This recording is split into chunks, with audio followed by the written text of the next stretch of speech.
You know what's really hard? Saving your first $1,000 when you're living paycheck to paycheck, and it feels like every dollar is already spoken for before you even get paid. Like, you read all this advice about building an emergency fund, and you're thinking, cool, but where exactly is this money supposed to come from? Because I've got rent, bills, food, and nothing left over. Yeah, so I've been there. I spent years knowing I should have an emergency fund, but never actually having one because saving $1,000 felt impossible. And then one day my car broke down. I didn't have the money to fix it, and I had to put it on a credit card at 22% interest. That's when I realized that not having $1,000 saved was actually costing me way more money than saving it would. I needed to figure this out and fast. My name is Don, and I used to think saving money was impossible on my income, when really I just needed a specific plan and the discipline to stick with it for a couple of months. And here's what I figured out. Saving your first $1,000 isn't about some complicated strategy or extreme lifestyle changes. It's about being intensely focused for 6 to 8 weeks and doing specific things in a specific order. Before we get into it, make sure to subscribe and hit that like button if you want to see more content about building wealth and making smarter money decisions. Trust me, the step-by-step plan I'm about to give you is what actually worked for me to save my first $1,000. And it'll work for you too if you commit to it. All right, let me start by explaining why $1,000 specifically is the target and why it matters so much. $1,000 isn't a random number. It's strategic. Research shows that $1,000 covers about 80% of common emergencies. Your car needs a repair, usually under $1,000. Medical copay or urgent care visit, usually under $1,000. Appliance breaks, under $1,000.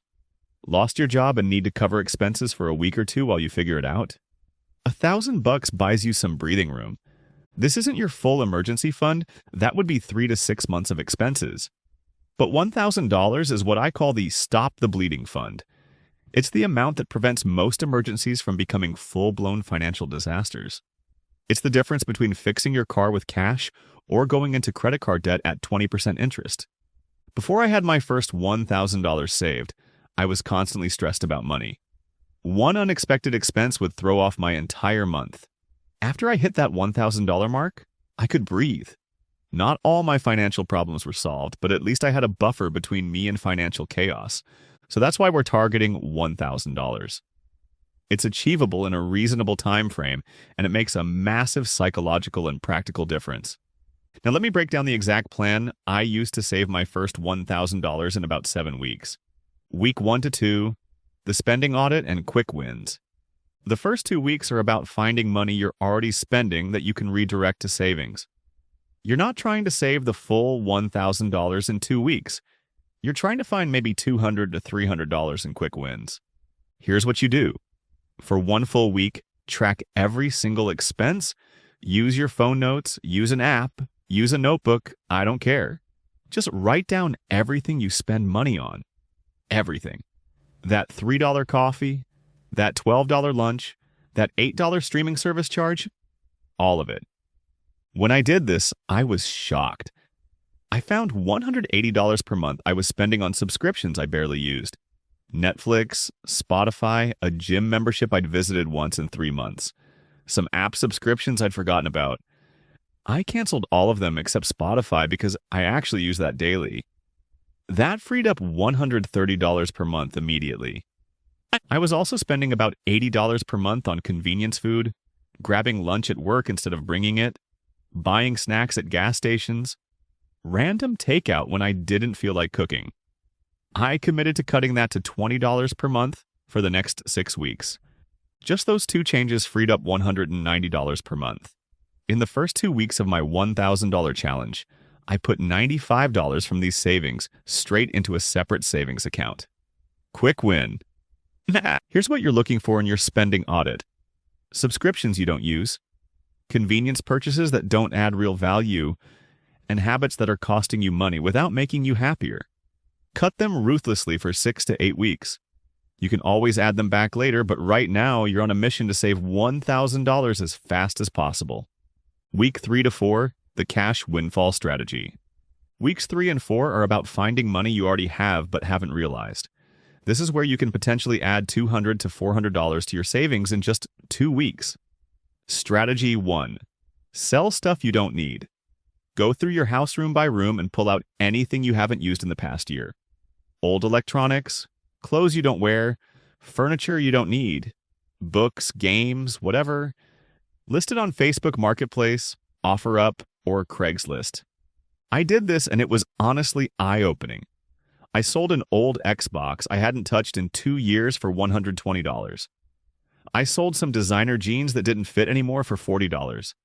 I sold a bunch of books for $35. Random electronics, kitchen gadgets I never used, a bike I'd bought and ridden twice. All of it added up to $340 over 2 weeks. You'd be amazed at what people will buy. That thing collecting dust in your closet, someone will pay you for it. And right now, you need that $1,000 more than you need that stuff. Strategy 2. Pick up extra work. This might mean working overtime if your job offers it, taking on a few gig shifts with DoorDash or Uber, doing yard work for neighbors, babysitting, whatever you can do to add even $100 to $200 in these 2 weeks. I'm not saying build a whole side hustle empire. I'm saying work an extra 10 to 15 hours over 2 weeks to add a couple $100 to your $1,000 goal. It's temporary and it's focused. Between selling stuff and extra work, I added $540 to my savings in weeks 3 and 4. Combined with the $95 from weeks 1 and 2, I was at $635 total after just 1 month. Over halfway there. Week 5 to 6, the spending freeze. All right, weeks 5 and 6 are where you get intense. You're going to do a spending freeze on all non-essential purchases for 2 full weeks.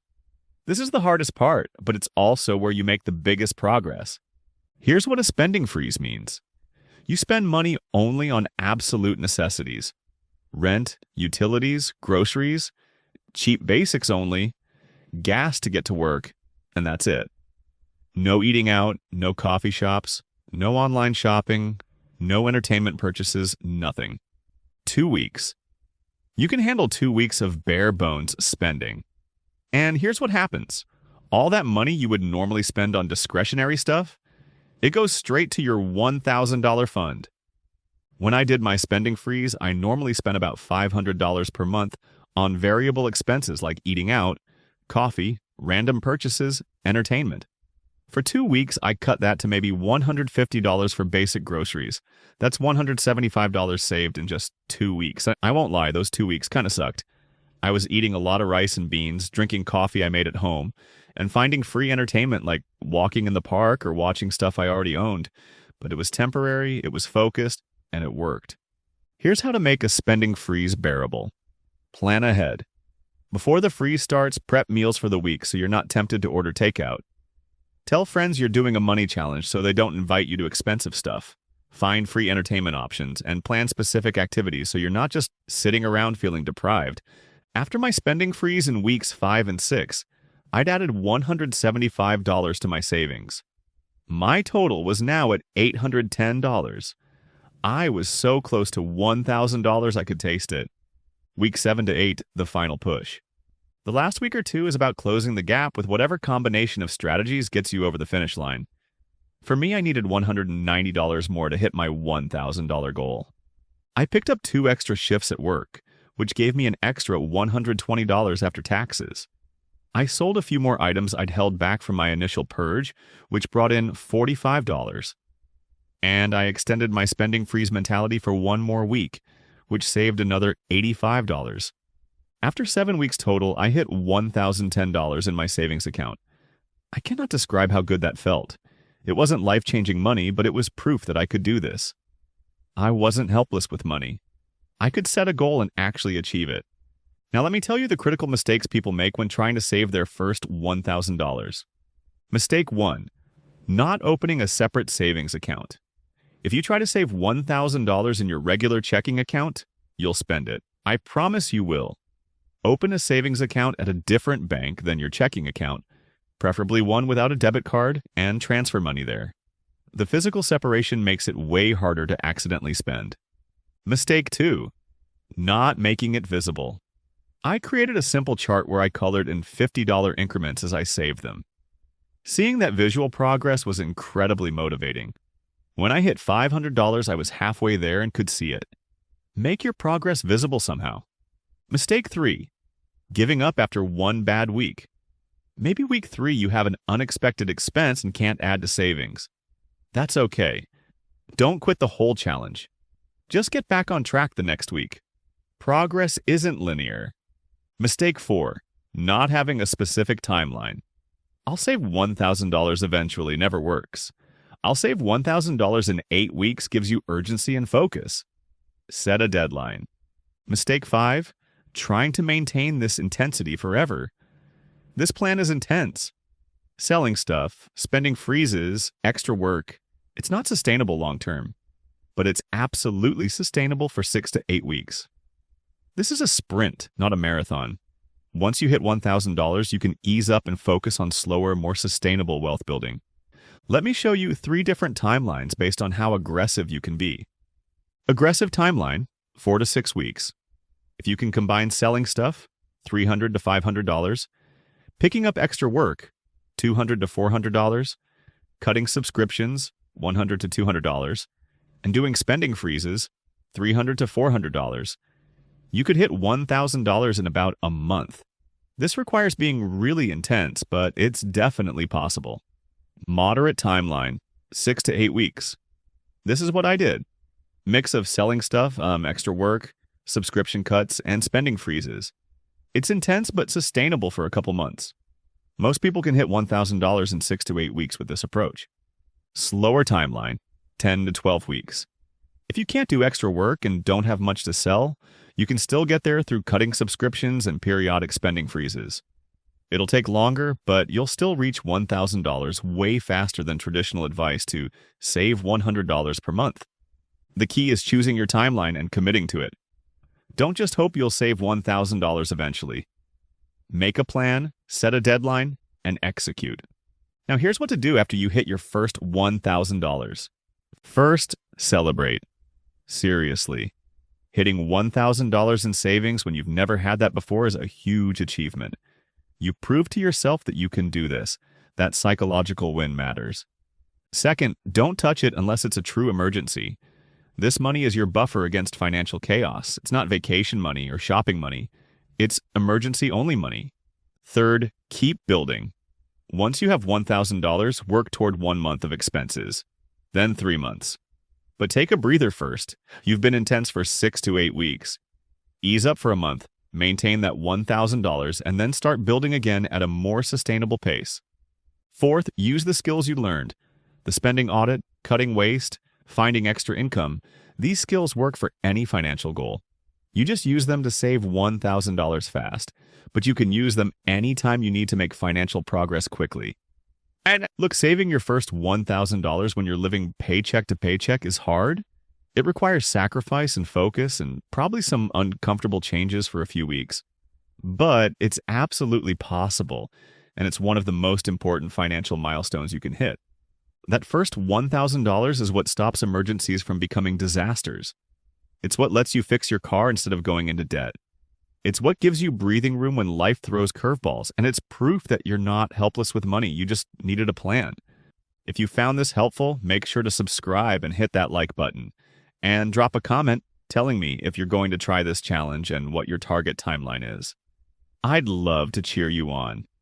Thanks for watching, and remember, you don't need a high income to save $1,000. You need focus, a plan, and 6 to 8 weeks of intensity. You can do this. Start week 1 today. I'll see you in the next one.